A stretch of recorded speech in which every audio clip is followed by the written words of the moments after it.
আমি তোমার জন্য আম পাঠাবো, তুমি আমার জন্য কাঁঠাল পাঠাবে। বাইরের দুনিয়ায় যারা একে অপরের রাজনৈতিক মিত্র বা প্রতিদ্বন্দ্বী, জেলের ভেতরে তারাই হয়ে ওঠেন গল্পের অংশ। কারাগারে মীর কাসেম আলীকে কাঁঠাল খাওয়াতেন বিএনপি নেতা আনি, বিনিময়ে উপহার পেতেন আম। প্রতি সরকারের পানি সম্পদ মন্ত্রী শহীদুদ্দিন চৌধুরী আনি এক অনুষ্ঠানে কারাগারের সেই স্মৃতিচারণ করে এই মন্তব্য করেছেন। আওয়ামী লীগ সরকারের আমলে রাজনৈতিক মামলায় শহীদুদ্দিন চৌধুরী আনি যখন কারাগারে বন্দী ছিলেন, তখন একই কারাগারে ছিলেন জামায়াত নেতা মীর কাসেম আলীও। অ্যানি জানান, কারাগারে মীর কাসেম আলীর সঙ্গে দেখা হলে তিনি নিজের জন্য আসা ৩-৪টি কাঁঠাল কেটে তাকে খাওয়াতেন। এর বিনিময়ে মীর কাসেম আলী তাকে আম উপহার দিতেন। যে ব্যারিস্টার আরমানের পিতা মীর কাসেম সাহেব আমার সঙ্গে দেখা হলো সুরমাতে, গাজীপুর, কাশিমপুর। তো বললো, অ্যানি, তোমার এখানে এত কাঁঠাল সুরমাতে, তুমি আমার এখানে কাঁঠাল পাঠো না, একা একা খাও। আমি বলি, দেখেন, আমি খুব একটা কাঁঠাল বেশি খাই না, আম পাইলে বেশি খাই। আমি তোমার জন্য আম পাঠাবো, তুমি আমার জন্য কাঁঠাল পাঠাবে। মজলুম নেতা, যার সঙ্গে কারাগারে আমার দীর্ঘদিনের আড্ডা, গল্প, খাওয়া দাওয়া, নামাজ সবকিছু মিলে কারা জীবন অতিবাহিত হয়েছে।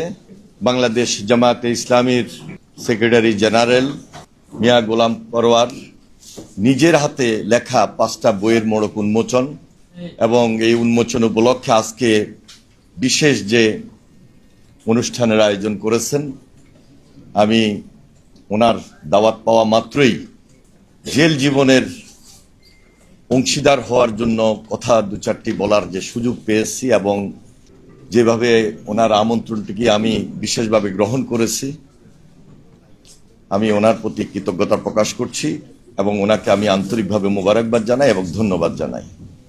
এটা আসলে কোনো রাজনৈতিক আলোচনার মধ্যে এই আলোচনাটা না, তবে ফ্যাসিবাদের বিরুদ্ধেই আমাদের আলোচনা।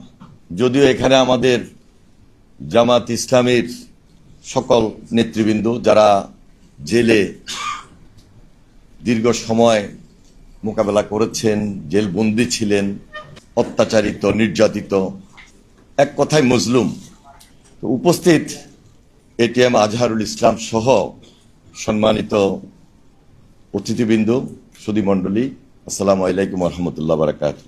আমি সবসময় তো রাজনীতি নিয়ে খুব ব্যস্ত থাকি, এবং আমার ছাত্র জীবন থেকেই যখন হাসিনা বিরোধী আন্দোলন ছিল, তখন একদিকে পালিয়ে থাকতাম, আরেকদিকে পালানো অবস্থায়ও প্রোগ্রাম করা, অর্গানাইজ করা, ওই ব্যস্ততার মধ্যে দিয়ে আমার জীবনটা এখনো একইভাবে চলছে। আমার দল বাংলাদেশ জাতীয়তাবাদী দল, একদিকে দলের কর্মকাণ্ড, আরেকদিকে সরকারের এই মুহূর্তে গুরুত্বপূর্ণ দায়িত্বের কারণে আরো বেশি ব্যস্ত সময় আমাকে কাটাতে হয়। আমি বরাবরই কখনো একটা বই লিখব এই সুযোগটা পাইনি। কতবার জেলে গিয়েছি, কতবার ডায়েরিতে পরোয়ার ভাইয়ের মতো এইভাবে নোট করেছি। ওনার যেরকম লেখা হয়েছে, আমার লেখা হয় নাই। আমি এখন যে 2-4টা কথা বলবো, ইচ্ছা করলে এই কথার থেকেও একটা বই লেখা যাবে। আমি এরশাদ বিরোধী আন্দোলন থেকে তখনই আমি একবার জেলে গিয়েছি, আর হাসিনার আমলে গিয়েছি আমার আনুমানিক ধারণা 11, 12 বা 13 বার হবে, প্লাস মাইনাস, এর কম হবে না। সর্বোচ্চ আমি জেলে ছিলাম 6.5 মাস, আর সর্বনিম্নে ছিলাম আমি এই সর্বশেষ জুলাই আন্দোলনে। 25 জুলাই আমি গ্রেপ্তার হয়েছি, 6 জুলাই আমি বের হয়েছি, 6 আগস্ট, ওইটা জুলাই, 36 জুলাই। হ্যাঁ, আমি 1 তারিখে 6 মাসের জন্য বাজার করেছি, আমি এবং ব্যারিস্টার আমদানির রহমান পার্থ, সিদ্ধান্ত নিয়ে, টাকা একদম পিসির টাকা দিয়ে ইলেকট্রিক চুলা পর্যন্ত কিনেছি।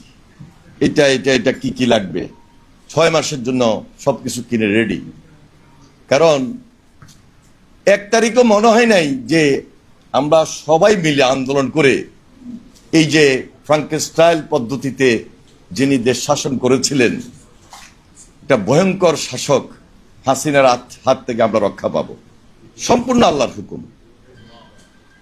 5 তারিখে যখন রেডিওতে শুনলাম যে হাসিনা উড়াল দিয়েছে, পালিয়ে গেছে, তখন আমরা একজনে আরেকজনকে আলিঙ্গন করলাম চোখের পানি দিয়ে। 5 তারিখ ভোরবেলায় আমরা কয়েকজন মিলে কথা বললাম যে এত বৃষ্টির মধ্যে সবাই কি আসলে জড়ো হইতে পারবে? ঠিক 10:30 পৌনে 11টা যখন রৌদ্র দেখলাম, আমরা জেলখানায় বসে একটু আশার আলো পেলাম যে না, আমার ছাত্র ভাইয়েরা, দেশবাসী সবাই একত্রিত হবে এবং আজকে না হোক, আজকের কথা তো আর বলি নাই 5 তারিখে, যে কোনো সময় হাসিনার বিদায় হতেই হবে, কারণ সবাই ঐক্যবদ্ধ হচ্ছে। এবং এর আগে প্রতিদিন যেভাবে লাশের পর লাশ, খুনের পর খুন, আমার লক্ষ্মীপুরে আমি 4 তারিখে, আমার লক্ষ্মীপুরের 4 তারিখে আমি জেলখানায় থেকে চুরি করে টেলিফোন করেছি যে কি হলো লক্ষ্মীপুরে। একই দিনে 13 জনের সেখানে মৃত্যু, জেলখানাতে একই দিনে 13 জনের মৃত্যু। ফার্স্টে আমাদের দলীয় মানে ফ্যাসিস্টের বিরুদ্ধে যারা আন্দোলনে ছিল তারা হলো 8 জন, এবং এর পরবর্তীতে ওই যে গডফাদার তাহের তার বাড়ি ঘেরাও দিয়ে চারপাশে আগুন যখন জনতা লাগিয়ে দিল, ওই আগুনের মধ্যে পড়ে মারা গেল 6 জন কি 7 জন, সব মিলে 13 জন নাকি 14 জন, 13 জন সব। এই ছিল লক্ষ্মীপুরের চিত্র 4 তারিখে। এইভাবে তো 25 তারিখ, 26 তারিখ, 27 তারিখ কন্টিনিউ মৃত্যুর মিছিল। তা আমি এই সর্বশেষ এই কথাটা বললাম এই কারণে যে আল্লাহর হুকুম ছাড়া শেখ হাসিনার বিদায় হয় নাই। আমরা তো উসিলা, আমরা আন্দোলন করেছি দীর্ঘ 16, 17, 18 বছর। আন্দোলন করতে গিয়ে যে ব্যারিস্টার আরমানের পিতা মীর কাসেম সাহেব আমার সঙ্গে দেখা হলো সুরমাতে, গাজীপুর, কাশিমপুর। তো বললো, আরে তোমার এখানে এত কাঁঠাল সুরমাতে, তুমি আমার এখানে কাঁঠাল পাঠানো একা একা খাও। আমি বলি, দেখেন আমি খুব একটা কাঁঠাল বেশি খাই না, আম পাইলে বেশি খাই। আমি তোমার জন্য আম পাঠাবো, তুমি আমার জন্য কাঁঠাল পাঠাবে। আমি ওনার সঙ্গে দেখা হওয়ার পর 3-4টা কাঁঠাল প্রতিদিন কেটে কেটে পাঠিয়ে দিতাম। খুব পছন্দ করতেন কাঁঠাল। আমি 26 ছেলে ছিলাম, এই 111-এর কথা বলতেছি, পুরাতন। ফার্স্টে ছিলাম এরশাদনগরে, যেখানে এরশাদকে রাখতো, ওটার নাম ছিল এরশাদনগর। পরে ছিলাম 26 ছেলে। তা আমাদের আজকের প্রধানমন্ত্রী জনাব তারেক রহমান তখন জেলে। তা আমরা তো তখন ওনার সঙ্গে দেখা করা তো আমাদের জন্য কঠিন ছিল, দেখা করতে দিত না। লুকে আমরা দেখা করতাম, লুকিয়ে আমরা তার পাশে যাওয়ার চেষ্টা করতাম। তার উপর অত্যাচার নির্যাতনের কাহিনী তো নতুন করে বলার প্রয়োজন নাই। এখনো তিনি প্রাইম মিনিস্টার, কিন্তু ওই যে অত্যাচার নির্যাতনের চিহ্ন নিয়ে চলছেন। একদিন এই 26 ছেলে আমার সব সিনিয়র, তো ব্যারিস্টার মওদুদ সাহেব, কর্নেল অলি সাহেব, মির্জা আব্বাস সাহেব, সাইদি সাহেব, মতিউর রহমান নিজামী সাহেব, তারপরে আব্দুল কাদের মোল্লা সাহেব, তারপরে কামারুজ্জামান সাহেব, মুজাহিদ সাহেব, যে আরে ফিস্ট তোমাকে ব্যবস্থা করতে হবে, খাওয়া দাওয়ার একটা ভালো আয়োজন করতে হবে। আমি চিন্তা করলাম, এতগুলা লোক, আজকে পিন্টু সাহেব, আব্দুল সালাম পিন্টু সাহেবের দায়িত্ব দিল না, আমাকে দায়িত্ব দিল সবাই, একটা ভালো খাওয়ার ব্যবস্থা করি। তা আমি একদম জেলখানায় টাকা দিয়ে তাজা মুরগি নিয়ে আসলাম 10টা। আনার পর দেখলাম যে এই মুরগিগুলা যদি আমি আগের দিন জবাই করে রাখি তাহলে এটা পুরানো হয়ে যাবে, যেদিন ফিস্ট হবে, খাওয়া হবে, ওই দিন সকালেই জবাই হবে। তা আমি ওইখানে একটা, ওই যে আমাদের দেশে যেরকম খোয়ার থাকে না মুরগি রাখার, এরকম একটা বানানোর চেষ্টা করলাম। বানায় ওইখানে বাবুর্চি শাহজাহান, মনে আছে, নরসিংদী বাড়ি, তো ওকে দিয়া সব ব্যবস্থা করলাম, আইটেম সব রেডি করলাম। ওই দিন খাওয়া দাওয়া হলো। খাওয়া দাওয়া যেদিন হলো, ও এর আগে কিন্তু আমার মুক্তি হবে, পরের দিন আমি বের হবো, এই জন্য স্পেশাল খাওয়ার ব্যবস্থাটা। আমি খাওয়া দাওয়া শেষ, পরের দিন আমি বাইর হব, সন্ধ্যার পরে মতিউর রহমান নিজামী এখান থেকে ট্রান্সফার, মুজাহিদ সাহেব ট্রান্সফার, এক একজন এক এক জেলখানায় ট্রান্সফার খাওয়ার আয়োজনের জন্য। এবং আমাকে তো ওই পরের দিন রাত্রি বিদায় দিল, মানে সবাইকে আলাদা আলাদা করে দিল। শুধু একমাত্র ছিলেন সায়েদী সাহেব আর ব্যারিস্টার মওদুদ সাহেব। তো সায়েদী সাহেবের সঙ্গে আমার মিল তো খুব ভালো, কারণ ওনার আমি বক্ত ছিলাম। ওনার যেহেতু ব্যয়ের বাড়ি ছিল লক্ষ্মীপুর, সেই হিসাবে আমার প্রতি তার একটা দুর্বলতা ছিল। যখন এই লক্ষ্মীপুরে তাফসিরে কোরআন হইতো, তখনই উনি আমাকে দাওয়াত করতেন, আমি সেখানে যেতাম। আর কাদের মোল্লা সাহেব তো ছিল এক্সেপশনাল। সুরমাতে যখন ছিলেন তখন যে আজকে কই মাছ খাওয়ার কম্পিটিশন হবে, উনি কই মাছ খেতেন, একটা কাঁটা পর্যন্ত ফেলতেন না। কই মাছের কাঁটাটা পর্যন্ত উনি চাপায় চাপায় একদম কমপ্লিট করে পুরোটা শেষ করতেন, মাথা থেকে লেস পর্যন্ত, মানে ফলানোর মতো কোনো কিছু থাকতো না। এরকম অনেক স্মৃতি মতিউর রহমান নিজামী সাহেবের সঙ্গে।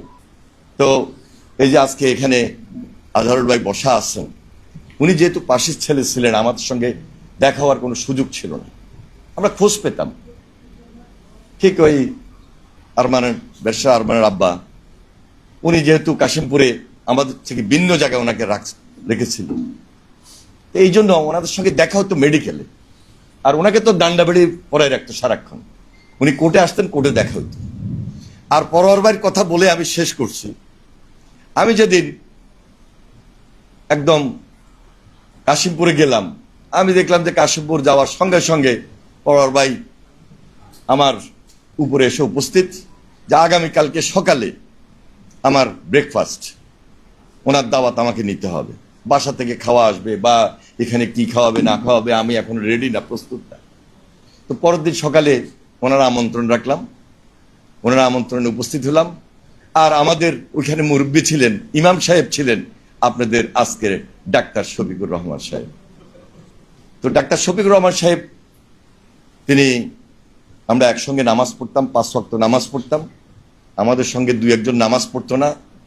তো শফিক সাহেব এবং আমি মিলে ওদেরকে উদ্বুদ্ধ করতাম যে নামাজ কিভাবে পড়তে হবে। উনি খুব ভালো মশলা দিতেন, কথা বলতেন। যাই হোক, সবকিছু মিলে জেলের যে আমাদের দীর্ঘদিনের এই যে অত্যাচার নির্যাতনের কাহিনী, এটা যদি আমি বলতে থাকি এরকম বই জমে যাবে। আর আমার রাজনৈতিক জীবনের বই যদি আমি লিখতে যাই, এটা লিখে শেষ করা যাবে না। আল্লাহর হুকুম 40 ঊর্ধ্ব হয়েছে। আমি 1980 সাল থেকে সরাসরি এই ছাত্র রাজনীতির সঙ্গে সম্পৃক্ত, প্রেসিডেন্ট জিয়ার সময় থেকে, ওনার হাত ধরে খালকাটা কর্মসূচি থেকে। তো প্রেসিডেন্ট জিয়া যেহেতু একজন দেশপ্রেমিক নেতা ছিলেন, তিনি যে একজন মোমেন ছিলেন, ওই প্রকৃত মোমেনের পিছনে রাজনীতি করার সুবাদে আমি নিজে চেষ্টা করি তার আদর্শকে ধারণ করা। তার রাজনৈতিক দর্শন আমাকে উদ্বুদ্ধ করেছিল। বিদায় সর্বশেষ দেশনেত্রী বেগম খালেদা জিয়ার নেতৃত্বে আমার রাজনৈতিক উত্থান ছাত্র জীবনে। এখন পর্যন্ত অনেকেই বলে যে এখনো ছাত্রের মতোই লাগে, আপনার বয়স তো খুব একটা বেশি হয় নাই। তা আল্লাহর হুকুম, সবাই দোয়া করবেন আমরা যেন মিলেমিশে পার্লামেন্টে যেভাবে কথা বলি, বাইরে যেন সেটা রাখতে পারি। পার্লামেন্ট এবং বাইরের মধ্যে কিন্তু কিছুটা হলেও ডিফারেন্স আপনাদের মধ্যে আছে। প্রকৃতপক্ষে এই ডিফারেন্সটা থাকা উচিত না, কারণ ডিউ টু ফ্যাসিবাদের বিরুদ্ধে লড়াই সংগ্রাম আমাদেরকে চ্যালেঞ্জ দিয়ে করতে হয়েছে। পার্লামেন্টে সর্বশেষ 2008-এ যখন ছিলাম, তখন ওই প্রাইম মিনিস্টার ওখানে বসতো আর আমরা আমাদের বিরোধী দলের নেতার পিছনে বসতাম, এইভাবে আঙ্গুল দিয়ে বলতো তোকে দেখাই দিন। ওইটার প্রতিবাদও আমরা করেছি, হাসিনার কাছে মাথা নত করি নাই। তো যাই হোক, সবাই নতুনভাবে দেশটাকে গড়ব, এটাই তো আমাদের কাছে সাধারণ মানুষের আশা প্রত্যাশা। এই প্রত্যাশার জায়গা থেকে আমরা সবাই ঐক্যবদ্ধ থাকবো। ধন্যবাদ সবাইকে। আসসালামু আলাইকুম ওয়া রাহমাতুল্লাহি ওয়া বারাকাতুহু।